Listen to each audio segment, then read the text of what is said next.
Hello students, आइए देखते हैं अल्प विलेय लवणों की विलेयता साम्यावस्था के बारे में।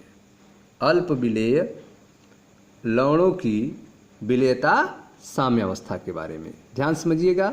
मैं मनीष गुप्ता अपने चैनल में आपका स्वागत करता हूं। हमें ज्ञात है कि जल में आयनिक ठोसों की विलेयता में बहुत अंतर रहता है। जल में आयनिक ठोसों की विलेयता में बहुत अंतर रहता है। इनमें से कुछ तो इतने अधिक विलेय हैं कि वे प्रकृति में आर्द्रताग्राही होते हैं, जैसे कि कैल्शियम क्लोराइड, तथा वायुमंडल से जल वाष्प को शोषित कर लेते हैं, जल वाष्प को अवशोषित कर लेते हैं। ठीक है। जबकि कुछ अन्य जैसे कि लिथियम फ्लोराइड की विलेयता इतनी कम होती है कि इन्हें सामान्य भाषा में अविलेय कहते हैं। आप पढ़ रहे हैं अल्प विलेय लवणों की विलेयता साम्यावस्था के बारे में। हमें ज्ञात है कि जल में आयनिक ठोसों की विलेयता में बहुत अंतर होता है। इनमें से कुछ तो इतने अधिक विलेय होते हैं कि वे प्रकृति में आर्द्रताग्राही होते हैं और वायुमंडल से जल वाष्प शोषित कर लेते हैं, जैसे कैल्शियम क्लोराइड। जबकि कुछ अन्य की विलेयता इतनी कम होती है कि इन्हें सामान्य भाषा में अविलेय कहते हैं, जैसे कि लिथियम फ्लोराइड। दोनों आयनिक ठोस हैं। विलेयता कई बातों पर निर्भर करती है। विलेयता जो है कई बातों पर निर्भर करती है, जिनमें से मुख्य है लवण की जालक ऊष्मा। विलेयता जो है कई बातों पर निर्भर करती है, जिनमें से मुख्य है लवण की जालक ऊष्मा, लैटिस एंथैल्पी, तथा विलयन में आयनों की विलायक एंथैल्पी। ठीक है। विलेयता जो है कई बातों पर निर्भर करती है, जिनमें से मुख्य है लवण की जालक ऊष्मा तथा विलयन में आयनों की विलायक एंथैल्पी। एक लवण को विलायक में घोलने के लिए, ठीक है, एक लवण को विलायक में घोलने के लिए आयनों के मध्य प्रबल आकर्षण बल अर्थात जालक एंथैल्पी से आयन विलायक अन्योन्य क्रिया अधिक होनी चाहिए। एक लवण को विलायक में घोलने के लिए आयनों के मध्य प्रबल आकर्षण बल से आयन विलायक अन्योन्य क्रिया अधिक होनी चाहिए। जब आयन और विलायक के बीच की अन्योन्य क्रिया अधिक होगी तभी लवण जो है विलायक में घुलेगा। अगर कम होगी तो नहीं घुलेगा। अगर जालक एंथैल्पी अधिक होगी तो नहीं घुलेगा। ठीक है। तो एक लवण को विलायक में घोलने के लिए आयन के मध्य प्रबल आकर्षण बल से आयन विलायक अन्योन्य क्रिया अधिक होनी चाहिए। आयनों की विलायक एंथैल्पी, आयनों की विलायक एंथैल्पी को विलायकियन के रूप में निरूपित करते हैं।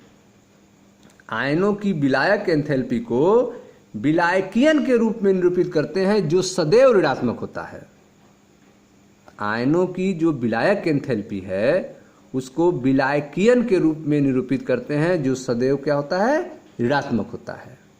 अतः विलायकीय प्रक्रिया में ऊर्जा मुक्त होती है। विलायकी प्रक्रिया में क्या होती है, ऊर्जा मुक्त होती है। इसीलिए जो है विलायकियन हमेशा ऋणात्मक होता है। विलायकियन ऊर्जा की मात्रा विलायक की प्रकृति पर निर्भर होती है। विलायकियन ऊर्जा की मात्रा विलायक की प्रकृति पर निर्भर होती है। अध्रुवी विलायक में अर्थात सहसंयोजक, अध्रुवी सहसंयोजक विलायक में विलायकियन एंथैल्पी की मात्रा कम होती है।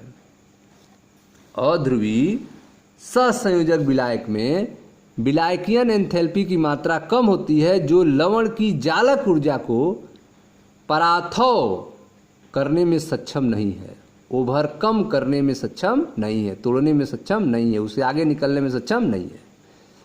ठीक है। अध्रुवीय विलायक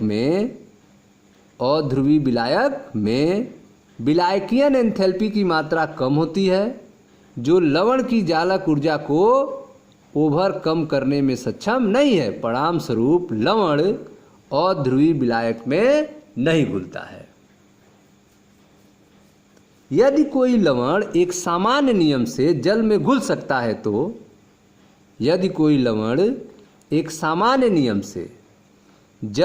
सकता है तो इसकी विलायकीयन एंथैल्पी लवण की जालक एंथैल्पी से अधिक होनी चाहिए। यदि कोई लवण एक सामान्य नियम से जल में घुल सकता है तो इसकी विलायकीयन एंथैल्पी जो है वह लवण की जालक एंथैल्पी से अधिक होनी चाहिए। प्रत्येक लवण की एक अभिलाक्षणिक विलेयता होती है। प्रत्येक लवण की एक अभिलाक्षणिक विलेयता होती है जो ताप पर निर्भर करती है। प्रत्येक लवण की एक अभिलाक्षणिक विलेयता होती है जो ताप पर निर्भर करती है। प्रत्येक लवण की अपनी विशिष्ट विलेयता होती है। प्रत्येक लवण की अपनी विशिष्ट विलेयता होती है, यह ताप पर निर्भर करती है।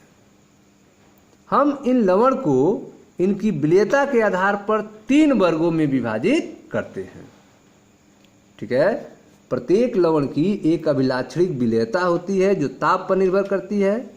प्रत्येक लवण की अपनी विशिष्ट विलेयता होती है, यह ताप पर निर्भर करती है। हम इन लवणों को इनकी विलेयता के आधार पर 3 वर्गों में विभाजित करते हैं। पहला वर्ग है विलेय, दूसरा वर्ग है कुछ कम विलेय और तीसरा वर्ग है अल्प विलेय। विलेय विलेयता ग्रेटर देन 0.1 मोलर। कुछ कम विलेय 0.01 लेस देन विलेयता ठीक है लेस देन 0.1 मोलर। अल्प विलेय विलेयता लेस देन 0.01 मोलर। ठीक है, अब हम अन्य विलेय आयनिक लवण तथा इनके संतृप्त जलीय विलयन के बीच साम्यावस्था पर विचार करेंगे। ठीक है, अब जो है हम अन्य विलेय आयनिक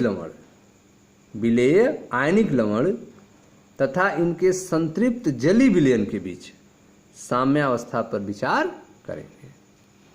ठीक है स्टूडेंट्स, तो आप पढ़ रहे हैं अल्प विलेय लवणों की विलेयता साम्यावस्था के बारे में। मिलते हैं नेक्स्ट वीडियो में। Thank you.